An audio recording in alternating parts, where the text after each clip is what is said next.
សហភាពអឺរ៉ុបបន្តដាក់សម្ពាធលើក្រុមហ៊ុន Apple កាន់តែធ្ងន់ធ្ងរជាងមុនទៀតហើយ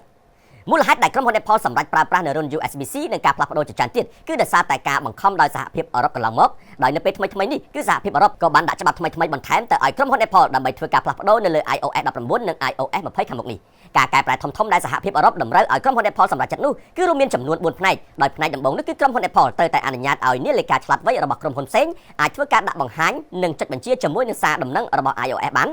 បានមុនចុងឆ្នាំ2025នេះដែលអាចត្រូវនឹងចំនួន iOS 19.2 ឬឆាប់ជាងនេះ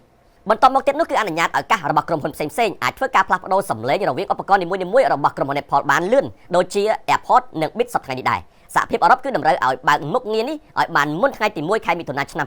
2026ដែលអាចត្រូវដល់ពេល iOS 19.4ដាក់ឲ្យអាប់ដេតចំណុចធំមួយទៀតនោះគឺក្រុមហ៊ុន Apple នឹងត្រូវតែអនុញ្ញាតឲ្យក្រុមហ៊ុនផ្សេងៗទៀតធ្វើការដាក់ឲ្យប្រើប្រាស់នៅមុខងារផ្ទេរឯកសារជំនួសឲ្យ AirDrop បានទាំងស្រុងដូច្នេះក្រុមហ៊ុនដទៃទៀតដូចជា Google ឬ Samsung នឹងអាចដាក់បញ្ចូល Quick Share នៅលើ iPhone, iPad ឬក៏ macOS បានចាប់ពីថ្ងៃទី1ខែមិថុនាឆ្នាំ2026តទៅចុងក្រោយនេះគឺមុខងារ AirPlay នឹងអាចបិទដំណើរការបានដោយអ្នកប្រើប្រាស់ផងដែរដោយអាចឲ្យអ្នកប្រើប្រាស់ដំឡើងមុខងារផ្ទេរវីដេអូឬក៏រូបភាពរបស់ក្រុមហ៊ុនផ្សេងៗវិញបានដែរសហភាពអឺរ៉ុបគឺតម្រូវឲ្យក្រុមហ៊ុន Apple ធ្វើឲ្យបានមុនខែកញ្ញាឆ្នាំ2026ដែលអាចត្រូវនឹងពេលដែល iOS 20ដាក់ឲ្យប្រើប្រាស់ជាផ្លូវការគួរបញ្ជាក់ផងដែរថាច្បាប់ថ្មីៗទាំងអស់នេះនឹងធ្វើឡើងនៅលើតំបន់អឺរ៉ុបដែលឡែកនៅលើទីផ្សារសកលវិញទំនងជាមិនមានការផ្លាស់ប្ដូរគ្រប់ចំណុចនោះឡើយ